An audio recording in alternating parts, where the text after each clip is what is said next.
The 17th of May, for me, is just something that's part of my life that I will never be able to step away from.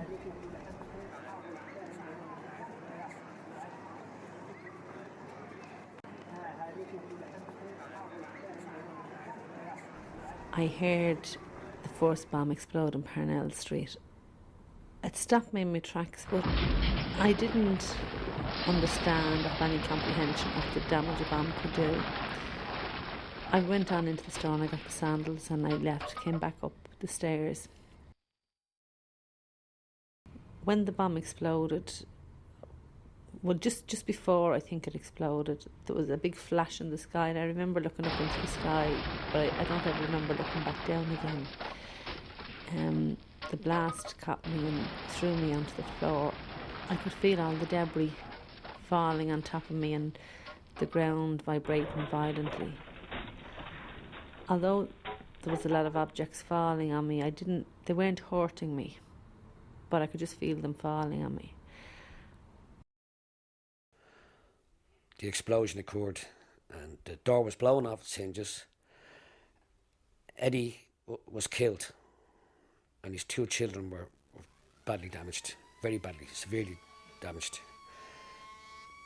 My brother that evening, he decided to go down. The fact that he had been working on the front of the shop, the hairdressers, earlier on, he said he dropped back down to see how everything was. And Eamon, he never quite came to terms with that, you know. And he became quite unstable over the years and this and that. Eventually he ended up committing suicide last year. Eamon did, you know.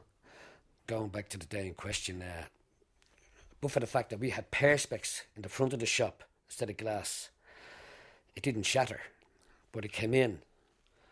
A piece of the car, actually, a piece of steel came in, cut through the top of my head and went into the wall. And my head was severely cut open and that type of thing. And the whole thing was devastation, you know. I remember forcing open my eyes at one stage to see what was happening because I never lost consciousness. I couldn't see anything. Eventually the ground started to settle down again, things stopped falling and things began to settle. And as I went to get up onto my feet, the ground was very unsteady. There was lots of rubble under me or debris underneath me. So it wasn't the same floor that I had left 5 minutes earlier. It was now more like a building site.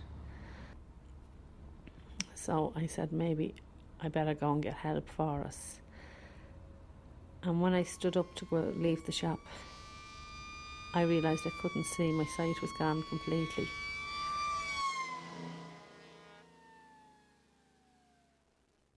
I suffer with flashbacks all the time, you know, all the time. And like, I have reoccurring dreams and the whole thing and that type of thing, you know. Which I've explained to the counsellor and that type of thing, you know. Look, my fear is always, like, just after the bombing was passing, maybe 5 or 6 cars together, and I thought I'd never get past them quick enough, you know. Panic attacks, I suppose, yeah, without a doubt.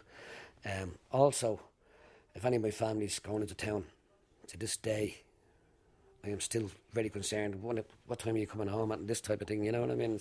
It's always there, like, you know. The 17th of May, for me, is just something that's part of my life that I will never be able to step away from. It was only a few moments, but for me and many survivors, you just can't step away from that. You go on and you live your life, but you get days where you just want to shake it and get away from it, and it all gets too much some days.